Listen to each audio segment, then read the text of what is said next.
Hi friends, எல்லோரும் எப்படி இருக்கீங்க? நல்லா இருக்கீங்களா?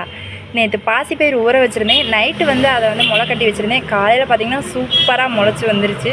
பார்க்கவே மல்லிகைப்பூ பூத்த மாதிரி இருந்துச்சு. அதை ஸ்நாக்ஸுக்கு எடுத்துக்கிட்டேன். நான் ரெகுலராக எப்படி கடைக்கு மேக்கப் பண்ணிட்டு போகிறேன்னு தான் உங்கள்கிட்ட ஷேர் பண்ண போகிறேன். ஃபஸ்ட்டு பான்ஸ் மாய்ஸ்சரைசர் ஃபேஸில் போட்டு நல்லா அப்ளை பண்ணிக்கிறேன். நான் தலை சீவி முடிச்சிட்டாலே நான் கடைக்கு கிளம்பிட்டேன்னு அர்த்தம். அதுக்கப்புறம் பார்த்திங்கன்னா இந்த ரோஸ் பவுடர் வேஸ்ட்டாக தான் வீட்டில் இருக்குது. நான் எங்கேயும் வெளியில் போனால் மேக்கப் பண்ணிக்கலான்னு பார்த்தேன். ஆனால் எங்கேயும் போகிறதில்ல, அதனால் கடைக்கே யூஸ் பண்ணிக்கலாம்னு சொல்லிட்டு யூஸ் பண்ணிட்டேன்.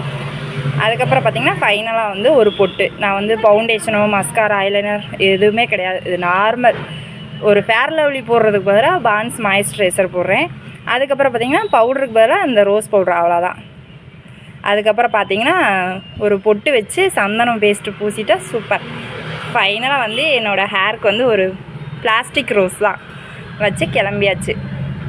இன்றைக்கி சாப்பாடு பார்த்திங்க அப்படின்னா தோசையும் பீக்கங்காய் கூட்டு. சூப்பராக இருந்துச்சு. ஓகே, பாய்.